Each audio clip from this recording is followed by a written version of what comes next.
Bonjour à tous, c'est Jean-Luc Roux sur sa chaîne YouTube.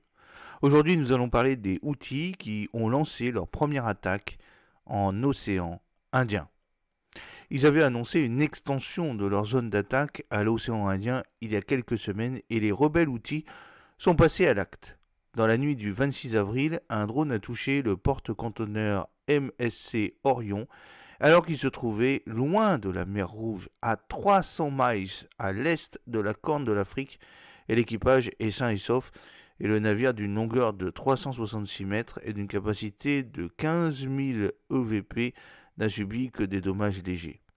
Comme le MSC Arl, retenu par les autorités iraniennes depuis une dizaine de jours, le MSC Orion bat pavillon portugais et appartient au groupe israélien Zodiac Maritime. Cette attaque ravive les fortes inquiétudes autour du trafic maritime dans une zone désormais très étendue.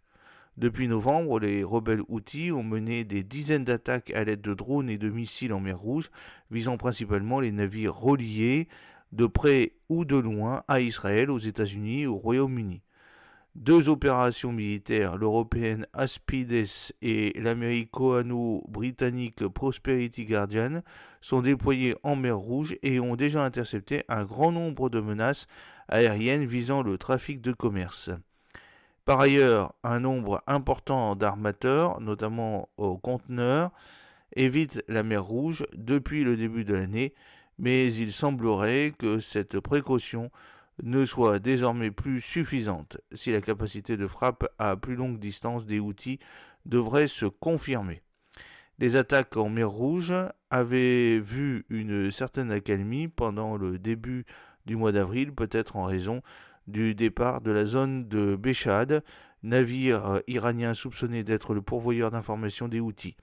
Mais depuis quelques jours, les frappes ont repris, touchant notamment le pétrolier Andromeda Star en fin de semaine dernière. J'espère que cette petite vidéo vous a plu. N'oubliez pas de cliquer sur le pouce pour la promouvoir, de vous abonner si ce n'est pas encore fait et de partager cette vidéo sur vos réseaux sociaux. A très bientôt, fidèlement, Jean-Luc Haut.